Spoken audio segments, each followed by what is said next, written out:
So let's pray, do a quick review, and then see where God takes us. Did it before. It did it in stages, but that's all right. Week 1, week 2, last week was week 3. So we were on, started in Genesis chapter 3, verse 20, and we got through chapter 5. So a lot of material, but if you want that, we can go back to the last week. What we covered was Cain and Abel. We had their offerings, the differences between their offerings, where Cain gave an offering and Abel gave a rich offering. There was the distinction between the two. Also, that God took the time to warn Cain about the sin that was coming. Even though he knew what Cain was going to choose, God gave him the choice, gave him the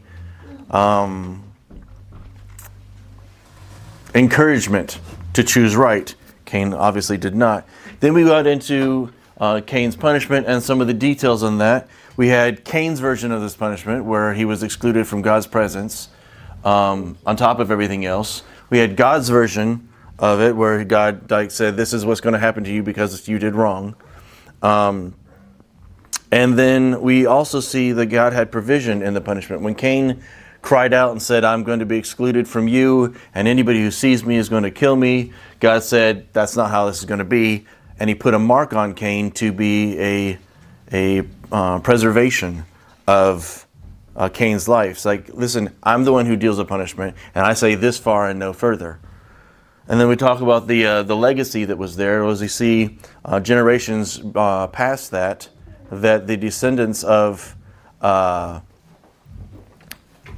Cain, what they remembered was not an emphasis on the punishment, but on the protection. Lamech said, if the murderer of Cain would be killed, would be punished 7 times, and anyone who attacks me would be 77 times.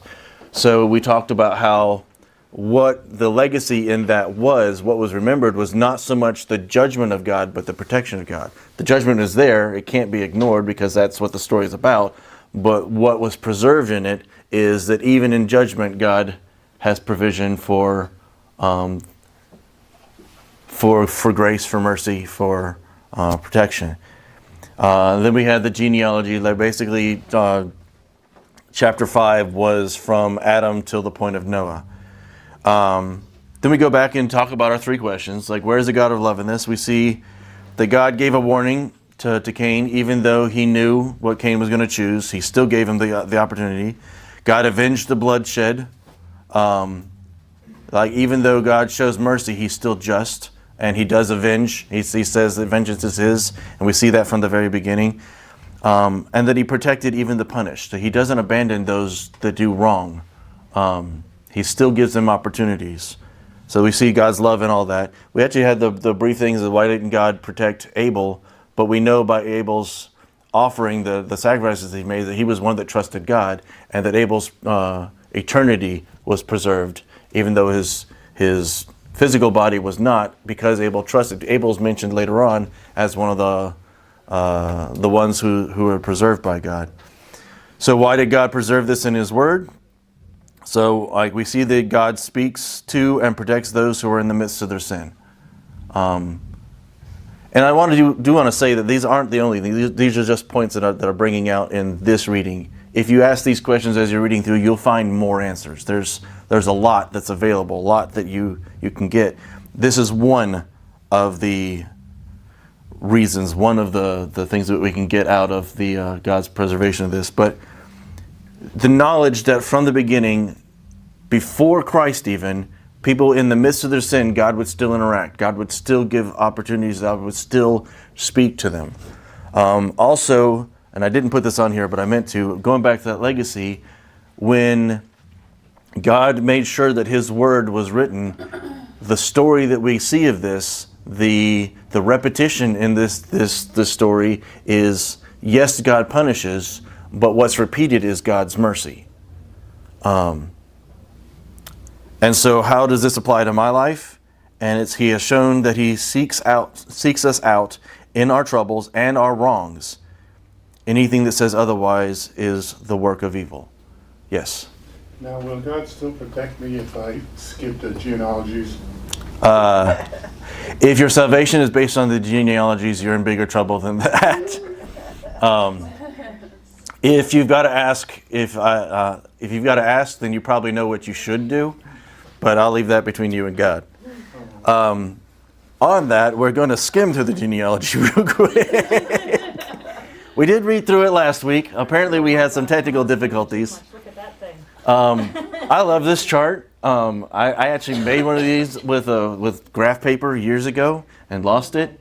And I'm so glad that this exists. But chapter 5 was basically Adam to Noah, and really briefly, Adam lived to 130, had Seth, had others, lived for 900 more years, and then that's what you basically see, is how old they were when the son in question was born, and then goes down. Again, this is following the line from Adam to Noah, because what it really works out to is that's all that matters, because after Noah, all the other sons and daughters don't really count anymore.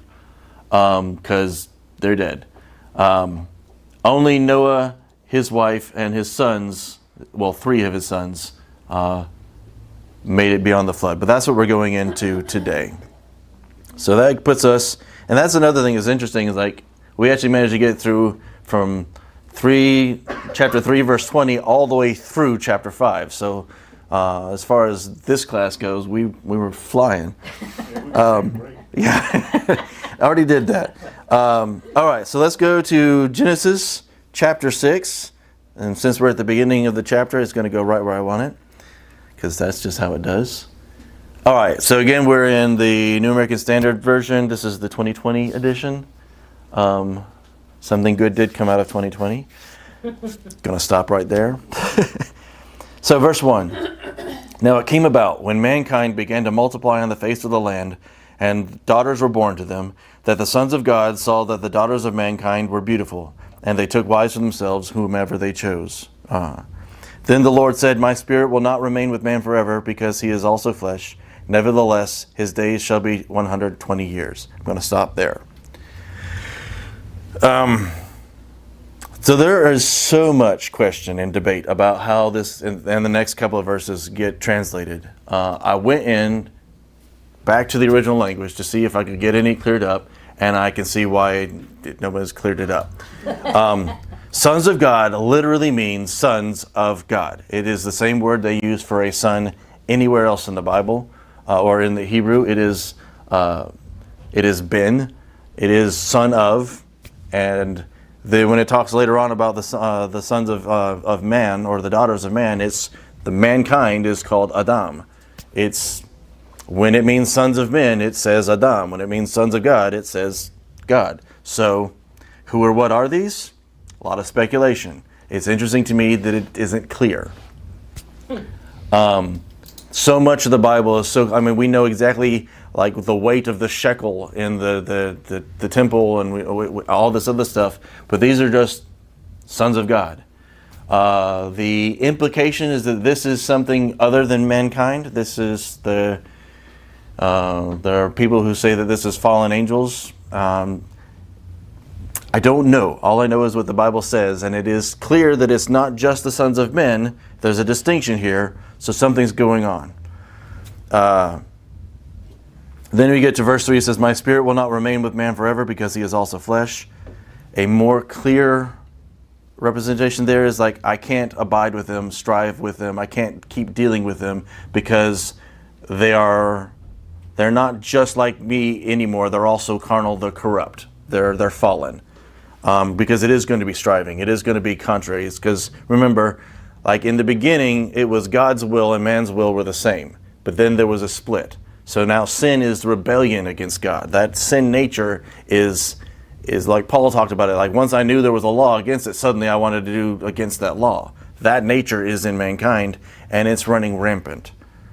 Because he is also flesh, nevertheless, and I'm not sure why they chose nevertheless. It's like really more along the lines, it's because he's flesh, because I can't just keep putting up with this. I'm going to reduce their days. I'm going to reduce the years, because here's the thing, is the older we get, The more time we have to do things, and honestly, if you're straying, the further, okay, if you've got a point, this is the right way to go, and you deviate 1 degree, in a short period of time, you haven't gone very far. But the further along you go, the further off you can stray. And I think a major thing that God's doing here is I'm going to give them less time so they can get in less trouble. Once again, His mercy. Once again, His mercy. People don't think of like, okay, you're not going to live as long. Well, that's a good thing. Or you're going to die. Well, that sounds awful. Unless, of course, you look at an eternal perspective where physical death means you enter into the spiritual. And if you're trusting God, that's paradise. So it's a different point of view. Verse 4, and here we get to the fun one. The Nephilim were in the earth in those days, and also afterwards, when the sons of God came into the daughters of mankind, and they bore children to them. Those were the mighty men who were of old, men of renown. This kind of seems to support the whole like angels and mankind thing. It doesn't say. So, I mean, like if we look at just what's here, is also the Nephilim were not the sons of God. The Nephilim were the product of the sons of God and the daughters of men. This, I believe, is where the demigod stories come from, where you've got the son or daughter of a god and a mankind, and you have these half-god whatever. But whatever this actually means appears to be the real source for those types of stories. It's because it's like the offspring of those were the mighty men who were of old, men of renown. These were the superheroes of their day. Doesn't mean they were good, because obviously God's about to do some stuff. But also, if you look at some of the old stories of like the Norse and Greek mythology and even the Romans, and you look at the behaviors and the capriciousness of their gods and the things, the stories, some of them are invented, some of them came from somewhere, but this idea, the concept of this half human, half something else, it's even in the Bible. But it's also connected directly with the world got so bad that God destroyed it. So, like, again, this is what the Bible actually says. And if we don't have answers further than that, we probably don't need them. And we probably don't need to waste a whole lot of time. However, you say Nephilim, and people are like, I got questions. Like, yeah, me too. I will say that the word Nephilim can be translated as fallen ones or as giants. This Yes. one says bully or tyrant as well. Yeah. And see, the word giant can mean someone of physical stature. It can also mean someone of social stature.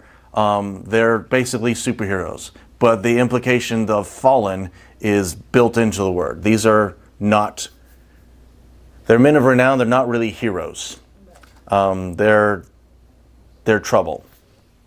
Which... And I think it's funny that all of there's so many things that could have been said if Yes. this is something that was, and so many cultures based their gods on it. There's so much that could have been said about them, and God said, and then there were these people. Right. And went on. And went right on, right. Just It's interesting that they got a name yeah. at all.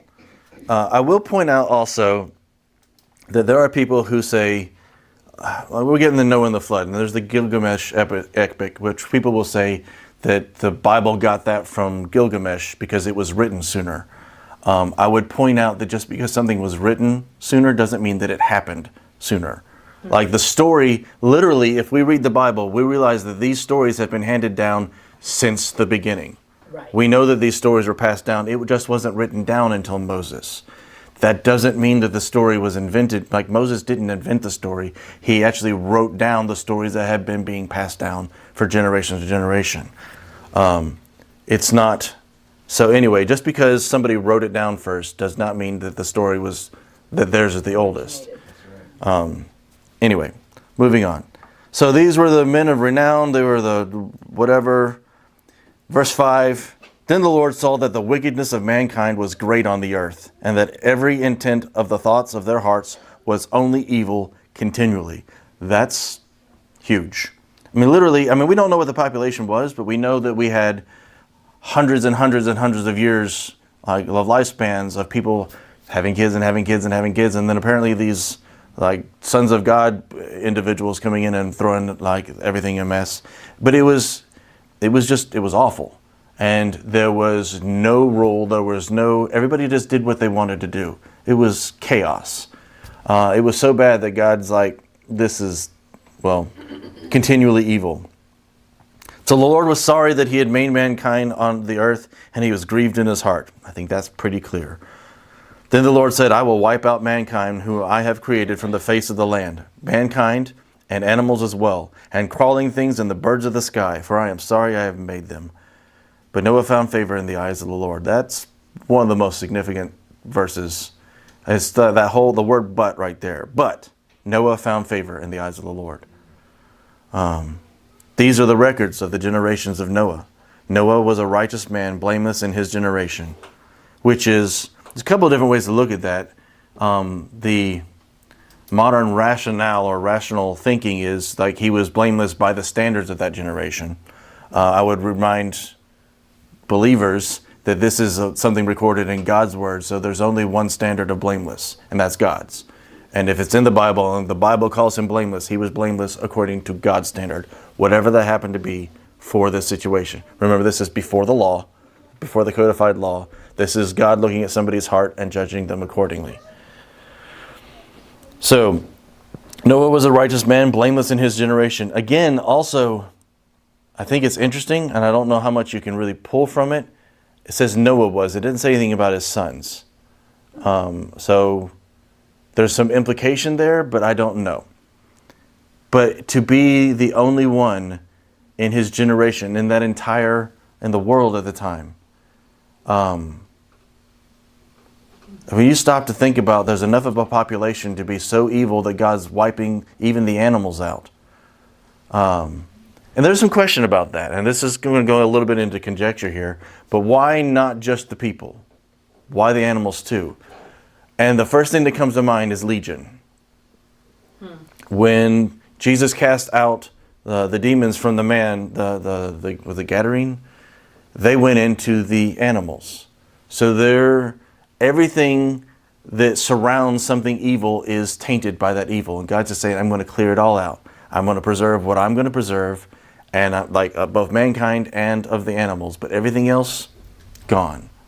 He's wiping them out. In fact, we'll get to that. But the animals that are put into the ark are not animals that Noah rounded up. It's animals that God brought to Noah. So God preserves what he preserves, what he calls blameless, what he calls good. He's the standard. Not the generation, not the social norms, not anything else, God. In fact, that becomes a recurring theme through this, is this constant God singles out. God's the one who declares good and not good, and so forth. Now Noah was a righteous man, blameless in his generation. Noah walked with God. I love that. That's just boom, boom, boom. And Noah fathered 3 sons, Shem, Ham, and Japheth. Now, that seems to imply that it was only 3 sons, but we don't know. We know that these are the 3 that mattered because they're the 3 that got preserved. Now the earth was corrupt in the sight of God, and the earth was filled with violence. And God looked on the earth, and behold, it was corrupt, for humanity had corrupted its way upon the earth. Again, you get that repetitious pattern, the oral tradition. Good for memorization. Then God said to Noah, the end of humanity has come before me, for the earth is filled with violence because of people. And behold, I am about to destroy them with the earth. Make for yourself an ark of gopher wood. You shall make the ark with compartments and covered inside and out with pitch. I want to point out, just for fun, that God has just told somebody to create an ark and to cover it, to make it out of a special kind of wood. There's a lot of parallels between the ark of Noah and the ark of the tabernacle. Again, is God declaring how it's going to be built, how it's going to be covered. It's going to be there to preserve something. It's going to be, there's just a lot of similarities. Covered it inside and out with pitch. In the Ark of the Covenant, was inside and outside with gold. This is how you should make it. Again, he gives the exact dimensions. There's a lot of parallels. I'll stop there, but it just keeps popping up. This is how you should make it. The length of the ark shall be 300 cubits, its width 50 cubits, and its height 30 cubits. For fun, we'll pull up, that's about 450 feet long, 75 feet wide, and 45 feet high, or, if you're metric, 135 meters long, 23 meters wide, and 14 meters in height. Just for a reference that we actually know, 450 feet long that's really big. 75 feet wide and 45 feet high. And it's got compartments, and it's going to have like 3 different decks.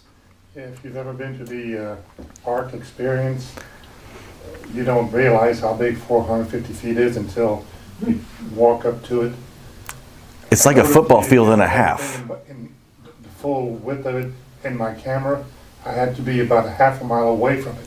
It's huge. In my camera. Wow. It's really, really huge. The steel and the timbers must be huge Yeah.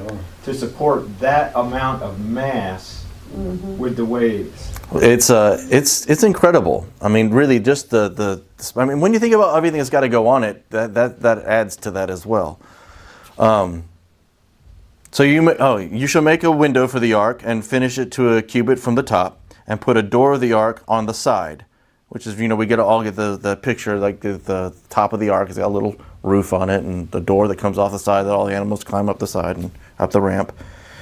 Have no idea if that's really what it is, but it's in the right general spot. You shall make it with lower, second, and third decks. Now behold, I myself am bringing the flood of water upon the earth, to destroy all flesh in which there is the breath of life from under heaven. And here's the corruption of the earth is because of people. The evil is because of people. This is done because of people. And then you see the judgment, and God says, I will bring the judgment. The judgment will come from me. The judgment, the evil is because of you, the good is because of me. The infractions are you, the judgment is me. There's a very clear distinction, a line for holiness here. The God is separate from the evil, and there are behaviors that are not of him and not tolerated by him. But also this is all your fault. I'm going to fix it. I'm going to clean it up. Again, anyway. Destroy all flesh in which there is the breath of life from under heaven. Everything that is on earth shall perish. But I will establish my covenant with you. And you shall enter the ark, you, your sons, your wife, and your sons' wives with you. And of every living thing of all flesh you shall bring 2 of every kind into the ark, to keep them alive with you. They shall be male and female. Of the birds according to their kind, and of the animals according to their kind. Of every crawling thing of the ground according to its kind, 2 of every kind will come to you to keep them alive. As for you, take for yourself some of every food that is edible, and gather it to yourself, and it shall be food for you and them. So Noah did these things according to everything that God had commanded him. So he did. That's another pattern we see, is God tells somebody to do something, and as you see it written out, it will say, and they did this according to the way the Lord said. We see it a lot in Exodus with Moses doing the tabernacle. Like every third line is, and Moses did exactly as the Lord said. I would point out that every time somebody did something exactly as the Lord said, good things happened. So when it went the other way, that things went south. I read it also says, will come to you. Yes. So it's like, it would have been kind of hard for Noah to be able to distinguish male and female in the insects. Well, yeah, a lot of those things. But again, it's God. God gave a commandment, but then he enabled the commandment. And again, the selection here, God chose. God chose Noah. God chose the animals that came in. God is the one who made the distinction, not man. It wasn't Noah going out there and rounding everybody up. It was Noah did what God said to do, and then God took care of the details. So completely supernatural. I mean, it was time, and God said, gather up food. And then he gathered up the animals. So, chapter 7, the flood. Then the Lord said to Noah, enter the ark, you and all your household, for you alone I have seen to be righteous before me in this generation. You shall take with you 7 pairs of every clean animal, a male and his female, and 2 of the animals that are not clean, a male and his female. I want to point out, I've seen some arguments and some just weird things that people will talk about how before the law there was no knowledge, and the God judging people for giving, like the Cain and Abel deal, God judging a sacrifice as right or wrong when he hadn't given the law yet. This is Noah, and God has already made a distinction between clean and unclean animals. Now, he doesn't explain what that is, but clearly Noah knew. And if he didn't know before, when they showed up as 7 pairs, like God's explaining, these ones are clean, these ones are not clean. Anyway, there is a distinction, and it already exists long before the law. So, while there wasn't a codified law for a people called Israel, God's standards existed and were known. He did not just leave them out there. It's not in God's nature to punish people without giving them an explanation of what he expects. I mean, the very first rule was spelled out first. I mean, he didn't just put the trees in there. It's like, oh, you ate that one, too bad. He does explain. He does explain. Yes. He had an intimate relationship. That's a very good point. Yes, Noah walked with God. So, well, one, God didn't just start talking to this guy at random who happened to be doing good things. This is somebody who had a relationship with him, which before Christ, before the indwelling of the Holy Spirit, someone had an intimate, like not even the first one, Enoch. It breaks a lot of arguments about people not being able to approach God, not being able to have a relationship with God. It's like we have more than them, Yes. but we don't have less. Yes. So we really don't have any excuse. We can have a relationship with God if we desire it, because he desires it. We just have to throw away the lies about what's acceptable and not acceptable and look and see what the Bible says. You should take with you 7 pairs of every clean animal, a male and his female, and 2 of the animals that are not clean, a male and his female. Also the birds of the sky, 7 pairs, male and female, to keep their offspring alive on the face of the earth. Repetition again.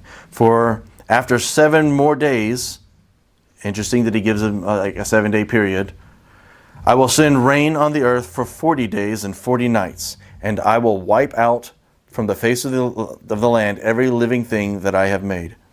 So Noah acted in accordance with everything that the Lord had commanded him. Now Noah was 600 years old when the flood of water came upon the earth. That's, even by their standard, that's not young. It looks like it took them about 100 years to put this ark together.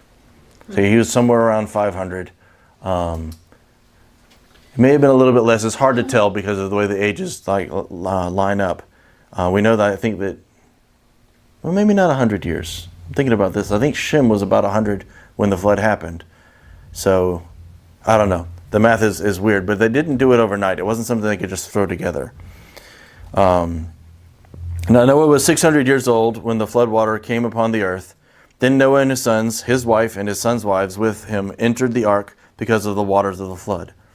Of clean animals and animals that are not clean, and birds and everything that crawls on the ground, they all went into the ark to Noah by 2s, male and female, as God has commanded Noah. I would point out that if there's any doubt, and there shouldn't be, but if there is, this whole gender identity issue is exactly an attack on the authority of God. Because from the beginning he created them male and female. Over and over, he's established male and female. This is not just a social thing. This is, whether people realize it or not, this is an attack on the authority and the sovereignty of God. Because he has said this is the way it is, and the spirit in the world and of the world is trying to say, you can't tell me. You can't tell me what to do. It's that spirit of rebellion. It's that sin. It's just... Anyway. In the 600th year of Noah's life, in the 2nd month, on the 17th day of the month, on that day, all the foundations of the great deep burst open, and the floodgates of the sky were opened. The rain fell upon the earth for 40 days and 40 nights. On this very same day, Noah, Shem, Ham, and Japheth, the sons of Noah, and Noah's wife and 3 wives of his sons with them, entered the ark. They and every animal according to its kind, and all the livestock according to their kind, and every crawling thing that crawls on the earth according to its kind, and every bird according to its kind, all sorts of birds. So they went into the ark to Noah by 2s of all flesh, in which there was the breath of life. Those that entered, male and female, of all flesh entered as God had commanded him, and the Lord closed the door behind him. There's a boat in a lot of water, and everything was sealed up, but then there's this hole. Two things. One, you just wonder how tightly that door could close. But if God's closing it, it's going to keep the water out. Second thing is, who kept everyone else out? When the water started coming, whatever ridicule people had said, before that, there was a door, but it had been closed by God. There could never be any point here where you could say that Noah is the one that kept them out. God shut the door, and when God shuts the door, it's final. I got a question back on verse 11, where he says again that Noah's 600 years old, and I find that interesting, but on the 17th day of the second month. Yes. What is that reference to? I mean, That's just the date, and that's one of the things that I find interesting. We have some things. It's in there. I agree. And it might have something to do with the Jewish culture. I mean, that may be one of those things where if you knew more about their history and their traditions and cultures, you could get more out of that. Right. I haven't found anything yet. Oh, okay. But again, it's one of those things where you get specific detail. Like in the second month, on the 17th day, It's very specific. there's very specific. And then we get the Nephilim were there. Or the sons of God were there. And somebody showed up. Or you get like how old Abraham was when this happened, and his son, and this happened, and this is the color of their hair on that particular day, and he developed a third freckle on his left nose. I don't know. I mean, like really specific details. And then you have Melchizedek, who was a high priest of God, and showed up and left, and there's never anything else. It's like some things that go into to incredible detail, Right. and other things it's just like kind of mentions it. It's like The other thing that caught my attention was that he told him the flood was coming in a week. yes, a 7-day period. It's kind of, when you're talking about God, it's like a day is like 1,000 years, so you start kind of mulling that over in your brain. Right. Well, I'm just a number. Sure. In this one, at least, we know exactly how old Noah was. Right. So if we try to go a day is like 1,000 years, we know it wasn't 7,000 years. But then yes, he does things in patterns. A lot of times, The creation, it's the 7-day week. days. And here's the thing: is frequently there's a lot of numerology and a lot of study in that, and there's some things to it, and I think a lot of people take that way too far. Yes. But when you see the number 7 repeated, what you're seeing is something that is reminding you of the sovereignty and the creator God. Because 7 almost always is a reminder, especially if you look at the Jewish culture, the 7th day of the Sabbath, you keep the Sabbath holy because God rested on the 7th day of creation. So frequently you see the repetition of 7 to remind you that God is sovereign, that God is the creator. There are people who will say that that's a number of completion. It works, but I've seen that taken to extremes where it doesn't really work. But if you look at the number 7 always as a reminder that God is God, that always works. So again, if you look at God created the earth, and on the 7th day he rested, and then on this you see God who created the earth is saying, I'm giving it one more week, and then I, the creator, the one who has the right to, I'm going to make some changes. But yes, it's very interesting when we get such vague details in some areas and then such specific details in others. So they entered, God closed the door. Verse 17, then the flood came upon the earth for 40 days, and water increased and lifted up the ark so that it rose above the earth. The water prevailed and increased greatly upon the earth, and the ark floated on the surface of the water. And the water prevailed more and more upon the earth, so that all the high mountains everywhere under the heavens were covered. People have some theories and some ideas and some explanations. And my thing is, if the Bible is clear about something, you've got to go with the Bible says. And there are theories about a localized flood. This says that so that the high mountains everywhere under the heavens were covered, which means the highest point on the earth was underwater. The way that physics works if it was that high, everything under heaven, I mean, it actually says everything under heavens were covered. I'm just going to leave that there. The water prevailed 15 cubits higher, and the mountains were covered. So all creatures that moved on the earth perished, birds, livestock, animals, every swarming thing that swarms upon the earth, and all mankind. Of all that was on the dry land, all in whose nostrils was the breath of the Spirit of life died. So he wiped out every living thing that was upon the face of the land, from mankind to animals, to crawling things, and the birds of the sky. And they were wiped out from the earth, and only Noah was left, together with those who were with him in the ark. The water prevailed upon the earth for 150 days. I'm going to back up a little bit, or maybe a lot, depending on if you're looking at years or just verses. One of the things that the Bible talks about in the creation was that there was no rain. This is the first time rain fell. But also, I mean, if you ever filled a bathtub or a swimming pool, you know how long it takes to fill up something. So just rain would have taken more than 40 days and 40 nights, but that's not what it says. It also says that the foundations of the earth, that there were underground springs. In fact, the springs were thorough enough that the land didn't need rain because the springs fed the plants. Right. There was a lot of water underground. I forget where I was reading, but it says that the earth is on the waters.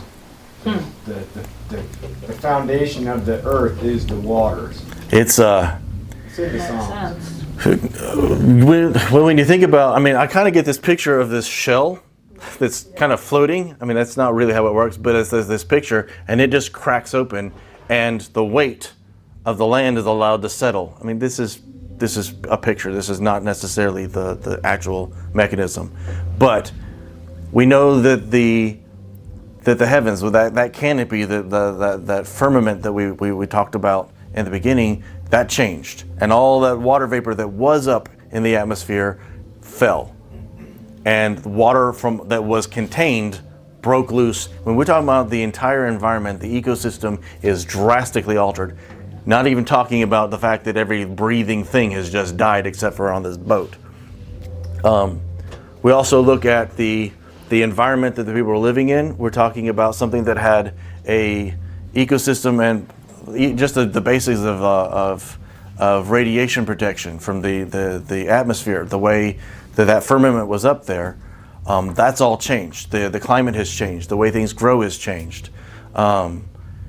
And we look at the reduction of man's life, and so we're starting to see just like radiation being introduced. And this is speculation, but we're seeing that the entire environment, everything that was perfect, and apparently an environment that even evil could thrive in, has been made worse.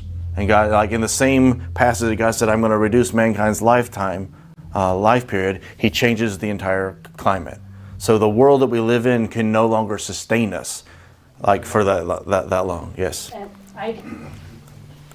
total conjecture on my part as well, believe that the mountains weren't like the mountains they are now, because after the water ran off, we had more different elevations and depths, so that now in the United States, the Grand Canyon and Death Valley is there. You got that much water, it's changing, it's changing everything. So some things are higher because of what's been stripped off of them, Right. or how things moved, and some things there are deeper valleys and stuff as well. So it may not have been the original Earth may not have been as topographically, is that the right word? Right. It was like this, but when all that water raised up and then drained back off, it dug trenches down. I mean, that's still right there, but the ground, and stuff moves the ground moved out from under us. I'm pretty sure that there used to be a country right there, but there's just this groove.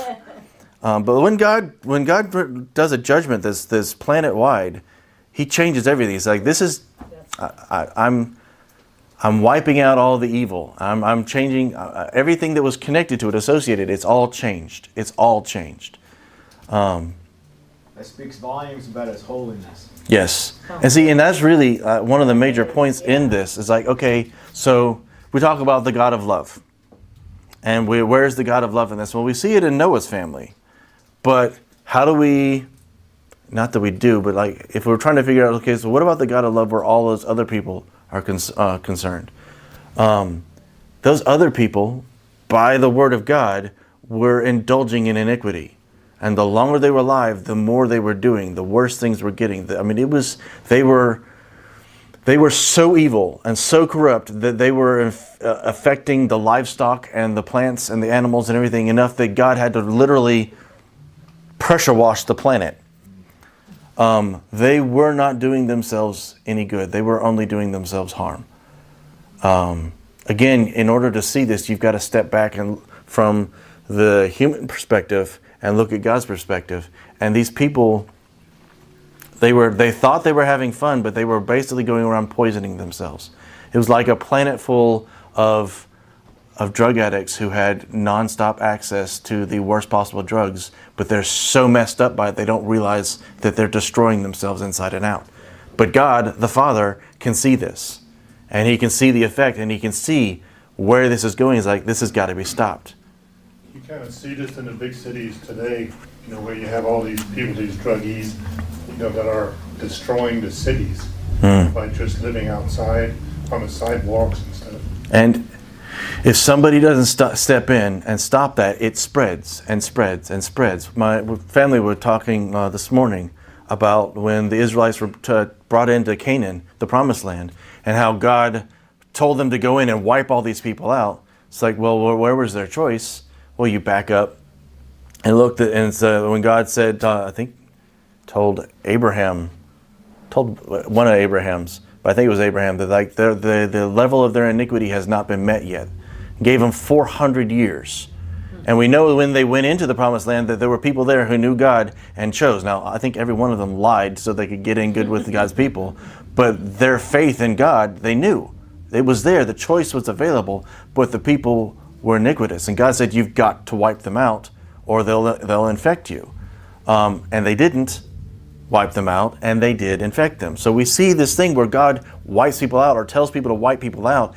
It's because those people have committed themselves utterly to iniquity, to evil, to spiritual cancer, a contagious kind. You've got to get them out. If you walked into your house and you found snakes there, you wouldn't think for a minute like, okay, these belong here. We should be gracious. No, they're in your home. They will bring death. You've got to get rid of them. God, as a father, is seeing like this iniquity and the evil and the death that it's going to bring, spiritual death.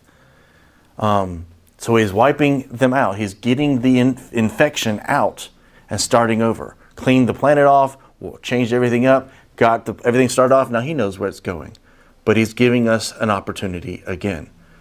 And just like in the reading this morning where Israel is leaving Egypt, and I was thinking about there were probably Egyptians that believed also like the Israelites did. Scripture actually says that many of the Egyptians went along with them. There was a lot of people that were not of the Israelite people who went with them. But you also see later on that there are small groups of people who will raise up rebellion. Some of them are Israelites, but some of them didn't belong. Some of them followed along because they saw God was doing something, but they hadn't committed to that relationship. And then you see a purging among the Israelites before they get into the Promised Land, several of them. And what you get is the people who were breeding doubt, disorder, unbelief, rebellion. Like you'll get to a new point where there's this major stress thing and the ugly rises to the surface and God cleans it off. What's interesting, and I'm going way off here, what's interesting is that God didn't just go in and remove them until they had the chance to prove one way or the other. I mean, he knew which ones were going to rebel. He didn't just get rid of them. He gave them the opportunity. When they rose up, then he dealt. God doesn't preemptively punish. And that's huge. He does not, he knows what we're going to do, but he doesn't actually punish us till we do it. And he also gives us we're looking at Cain again. He gives us every opportunity. He puts his truth out there to make sure that we have an informed choice. This is who he is. The thing is that in doing this, one, it seemed a little unfair. from one point of view. Well, why didn't he just go ahead and keep them out instead of doing this? Well, he gave them a chance to choose. He gave them a chance to choose him. And they went that direction, but then they didn't change their hearts. They just tried to have both of both, like the best of both. And there's only the best of God. But in those things, those people also presented a choice for the people who did choose God. So every time they rose up and did evil and God judged them, there were other people in the midst of that who chose God anyway. And that's the faith that God is looking for. That's the faith that God honors. You see that over and over and over again.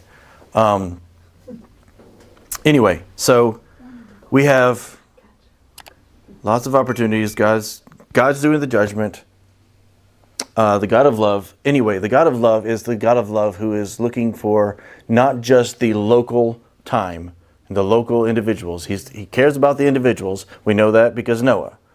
But he also is looking for eternity, because there's a whole bunch of people who need Christ. And so he preserved mankind. He preserved the right ones and brought about a world again that would present a people he could call out from that world. Again, he separates, he makes distinctions. He also establishes very clearly that there's a line he won't cross. I mean, we see this with Noah, we see this with Lot, we see this with over and over again, like, I'll judge everybody, but I'll pull out the ones who choose me. I'll give the opportunity. He's constantly weeding the garden. Yes. And in doing so, he is making it very clear who he is and who he is not. The Lord does work in mysterious ways, no doubt, but he is not so mysteriously he can't be known. The Bible is huge with example after example after example of where he says, this is who I am, this is who I'm not. We can know him.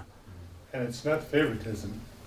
It has to do with truth. Well, his favorites are the ones that believe him. I mean, it's not complicated. It's like I'm throwing a party. Everybody gets an invitation. If you'll accept the invitation, you're the one I choose. But if you throw that invitation, yes. But if I give you that invitation and you throw it away and try to show up without it, which is insane, but that's what the reality is people want to come to the party, but they don't want to have to acknowledge that he's the way to get there.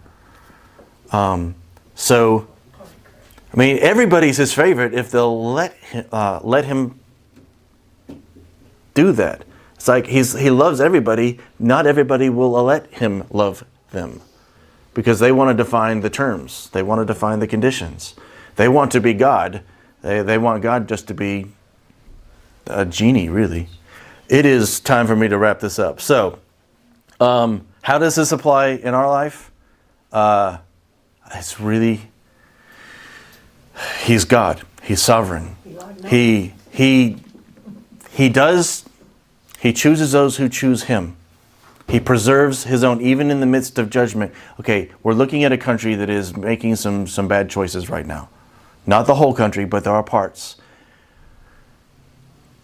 God gives choices. We have a time where we can choose what he says, what he actually says is right and what's wrong. And he preserves those who choose him. He chooses those who choose him. So, even in the midst of mayhem, craziness, insanity, iniquity, and when we're worried, we also know that he reaches down and he talks to people in the midst of it. He's a good God and he doesn't change. We just have to let him, because he's God, he determines what's good and what's not. So on that note, next week we'll pick up from them getting out of the flood and see what happens next. So God bless.